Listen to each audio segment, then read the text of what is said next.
Item ಯಾವುದೇ ಇರಲಿ try ಮಾಡಿ ಆಚಿ ಚಿಕನ್ ಮಸಾಲಾ. ಪತ್ನಿ ಆಕೆಯ ಕುಟುಂಬದ ಮೇಲೆ PSI ದೌರ್ಜನ್ಯ ಆರೋಪ. ಕೆಂಗೇರಿ ಪೊಲೀಸರಿಂದ ಆರೋಪಿ PSI ಭೈರಪ್ಪ ಬಂಧನ ಆಗಿರೋದು. ಮಾಧ್ಯಮಗಳ ವರದಿಯಿಂದ ಎಚ್ಚೆತ್ತು ಪೊಲೀಸರು ಬಂಧಿಸಿದ್ದಾರೆ. ಪತ್ನಿ ಮತ್ತು ಆಕೆಯ ಕುಟುಂಬದ ಮೇಲೆ PSI ದೌರ್ಜನ್ಯ ಮಾಡಿದಂಥ ಆರೋಪ. ಇದೀಗ ಕೆಂಗೇರಿ ಪೊಲೀಸರಿಂದ ಆರೋಪಿ PSI ಭೈರಪ್ಪ ಬಂಧನ ಆಗಿರೋದು. ಮಾಧ್ಯಮಗಳು ಈ ಬಗ್ಗೆ ವರದಿಯನ್ನು ಪ್ರಸಾರ ಮಾಡಿತು. ಮಾಧ್ಯಮಗಳ ವರದಿಯಿಂದ ಎಚ್ಚೆತ್ತುಕೊಂಡ ಪೊಲೀಸರು ಬಂಧಿಸಿದ್ದಾರೆ.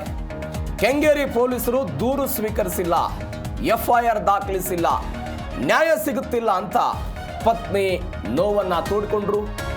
DGPಗೆ ದೂರು ಕೊಟ್ಟಿದ್ದಂತಹ PSI ಭೈರಪ್ಪ ಪತ್ನಿ ರೇವತಿ. ಇದೀಗ ಕೆಂಗೇರಿ ಪೊಲೀಸರು PSI ಭೈರಪ್ಪನನ್ನ ಬಂಧಿಸಿರೋದು. ಪತ್ನಿ ರೇವತಿ ಮತ್ತು ಆಕೆಯ ಕುಟುಂಬದ ಮೇಲೆ ದೌರ್ಜನ್ಯವನ್ನ ಎಸಗಿರುವಂತಹ ಆರೋಪದ ಪ್ರಕರಣ ಇದು. ಇದೀಗ ಬಂಧನ ಆಗಿದೆ. ದೂರು ಕೂಡ ಸ್ವೀಕಾರ ಆಗಲಿಲ್ವಂತೆ, FIR ದಾಖಲಿಸಿಲ್ಲ, ನನಗೆ ನ್ಯಾಯ ಸಿಗ್ತಿಲ್ಲ ಅಂತ ಪತ್ನಿ ರೇವತಿ ನೋವನ್ನು ತೋಡ್ಕೊಂಡಿದ್ರು. ಅದು ಅಲ್ಲದೆ DGPಗೂ ಕೂಡ ಅವರು ದೂರು ಕೊಟ್ಟಿದ್ರು. ಇದೀಗ ಬಂಧನ ಆಗಿದೆ.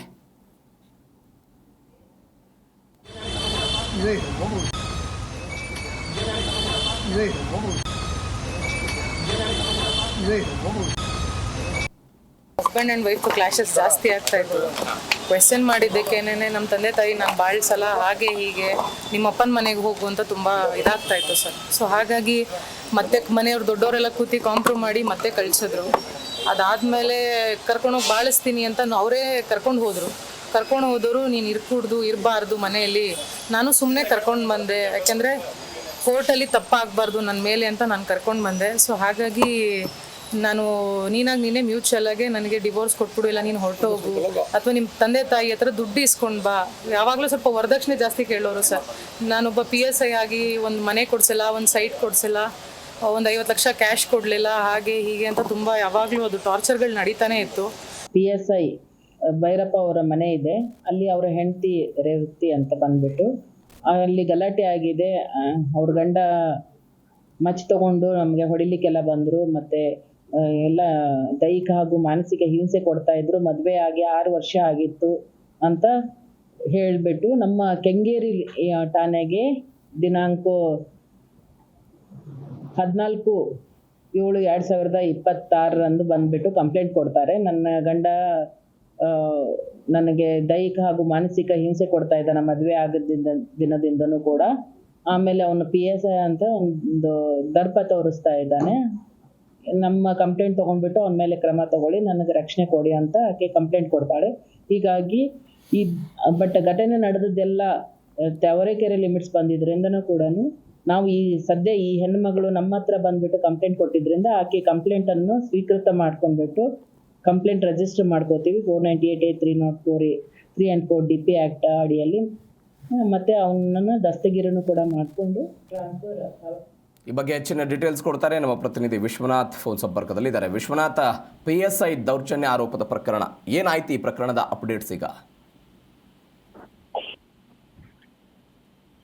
ಪ್ರವೀಣ್, ಏನು ಈ ಒಂದು ಪ್ರಕರಣ ಏನಿದೆ ಇದು ಪೊಲೀಸ್ ಇಲಾಖೆಯಲ್ಲಿ ಇಂತಹ ಅಧಿಕಾರಿಗಳು ಕೂಡ ಕೆಲಸ ಮಾಡ್ತಾರ ಅನ್ನೋ ಒಂದು ಅನುಮಾನಗಳನ್ನ ಹುಟ್ಟು ಹಾಕುವಂತಹ ಕೆಲಸ. ಯಾಕಂತಂದ್ರೆ ಈ ಸಬ್ ಇನ್ಸ್ಪೆಕ್ಟರ್ ಭೈರಪ್ಪ ಏನಿದ್ದಾರಲ್ಲ, ಇವರ ವಿರುದ್ಧವಾಗಿ ಇದು ಮೊದಲ ಆರೋಪ ಅಲ್ಲ. ಈ ಮುಂಚೆನೂ ಕೂಡ ಅವರು ಉದ್ಯಮಿಯೊಬ್ಬರಿಗೆ 50 ಲಕ್ಷ ರೂಪಾಯಿ ಹಣಕ್ಕೆ ಬೇಡಿಕೆಯನ್ನ ಇಟ್ಟು ಅದಾದ್ಮೇಲೆ ಅದನ್ನ ಪಡೆಯುವಂತಹ ಸಂದರ್ಭದಲ್ಲಿ ಟ್ರ್ಯಾಪ್ ಕೂಡ ಆಗಿರ್ತಾರೆ.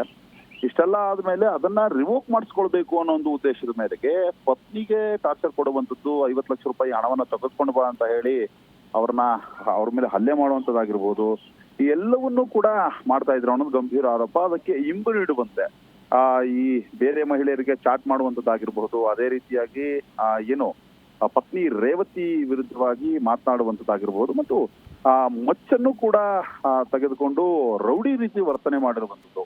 ಎಲ್ಲೋ ಒಂದು ಕಡೆ ಇವೆಲ್ಲಾ ದೃಶ್ಯಾವಳಿಗಳನ್ನು ನೋಡಿದಂತಹ ಸಂದರ್ಭದಲ್ಲಿ ಜವಾಬ್ದಾರಿಯನ್ನ ಮರೆತು ಈ ರೀತಿ ವರ್ತನೆ ಮಾಡಿದ್ರ ಭೈರಪ್ಪ ಅನ್ನೋ ಒಂದು ಅನುಮಾನಗಳು ಕೂಡ ವ್ಯಕ್ತ ಆಗುತ್ತೆ. ಸದ್ಯಕ್ಕೆ ನನ್ನೆಯೇ ಒಂದು ಕಂಪ್ಲೇಂಟ್ ಅನ್ನ ಕೊಡೋದಕ್ಕೆ ಈ ರೇವತಿ ಅವರು ಕೆಂಗೇರಿ ಪೊಲೀಸ್ ಠಾಣೆಗೆ ಹೋಗಿರ್ತಾರೆ. ಆದ್ರೆ PSIಗಳು ಕೂಡ ಅವರ ಬ್ಯಾಟ್ಸ್ಮೆಂಟ್ ಇದ್ರು, ಹೀಗಾಗಿ ಅವರ ವಿರುದ್ಧವಾಗಿ ಪ್ರಕರಣ ದಾಖಲು ಮಾಡ್ಕೊಳ್ಳೋದಕ್ಕೆ ಹಿಂದೇಟನ್ನ ಹಾಕಿದ್ರು ಅನ್ನೋ ಒಂದು ಆರೋಪವನ್ನ ರೇವತಿ ಕೂಡ ಮಾಡಿರ್ತಾರೆ.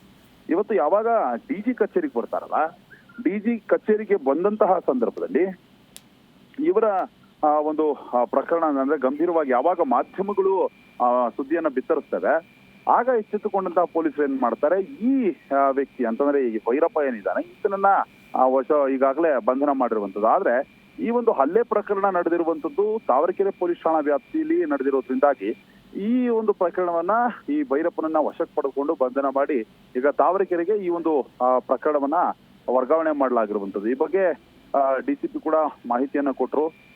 ಯಾವುದೇ ರೀತಿಯಲ್ಲೂ ಕೂಡ ಇಂತಹ ಒಂದು ಪ್ರಕರಣಗಳನ್ನ ನಾವು ಸಹಿಸೋದಿಲ್ಲ. ಮಹಿಳೆಯರು ಬಂದಂತಹ ಸಂದರ್ಭದಲ್ಲಿ ಅವರಿಗಾದಂತಹ ಅನ್ಯಾಯವನ್ನ ಹೇಳಿದಂತಹ ಸಂದರ್ಭದಲ್ಲಿ ಅದಕ್ಕೆ ಸೂಕ್ತ ಕಾನೂನು ಕ್ರಮ ತೆಗೆದುಕೊಳ್ಬೇಕಾಗಿದೆ ನಮ್ಮ ಕೆಲಸ. ಆ ರೀತಿ ಪ್ರಕರಣವನ್ನು ದಾಖಲು ಮಾಡ್ಕೊಂಡು ಈಗಾಗಲೇ ಆರೋಪಿಯನ್ನ ಬಂಧನ ಮಾಡಿ ಈ ಒಂದು ಪ್ರಕರಣವನ್ನ ತಾವರೆಕೆರೆ ಪೊಲೀಸ್ ಠಾಣೆಗೆ ವರ್ಗಾವಣೆ ಮಾಡಿದ್ದೇವೆ ಅನ್ನೋ ಒಂದು ಆಂಗಲ್ ಅಲ್ಲೂ ಕೂಡ ಅವರು ಹೇಳಿಕೆಯನ್ನ ಕೊಟ್ಟಿರುವಂತದ್ದು. ಒಟ್ಟಾರೆಯಾಗಿ ಈ ಒಂದು ಈ ಹಲ್ಲೆ ಪ್ರಕರಣ ಏನಿದೆ ಇದು ದೊಡ್ಡ ಮಟ್ಟಕ್ಕೆ ಸಂಚಲನವನ್ನು ಮೂಡಿಸಿರುವಂತದ್ದು. ಅದೇ ರೀತಿಯಾಗಿ ಪೊಲೀಸ್ ಇಲಾಖೆಯಲ್ಲಿ ಕೆಲವೊಬ್ಬರು ತಮಗಿರುವಂತಹ ಜವಾಬ್ದಾರಿಯನ್ನ ಮರೆತು ಮತ್ತು ಅಧಿಕಾರದ ದರ್ಪದಿಂದ ಈ ರೀತಿ ವರ್ತನೆ ಮಾಡ್ತಾ ಇದ್ದಾರೆ ಅನ್ನೋ ಒಂದು ಅನುಮಾನಗಳನ್ನು ಹುಟ್ಟುಹಾಕುವಂತ ಪ್ರಕರಣ. ಸದ್ಯಕ್ಕೆ PSI ಭೈರಪ್ಪ ಬಂಧನ ಆಗಿದೆ, ವಿಚಾರಣೆ ಕೂಡ ಮುಂದುವರಿತಾ ಇರುವಂತದ್ದು. ಓಕೆ ವಿಶ್ವನಾಥ್, ಥ್ಯಾಂಕ್ ಯು ನಿಮ್ಮೆಲ್ಲ ಡೀಟೇಲ್ಸ್ಗೆ.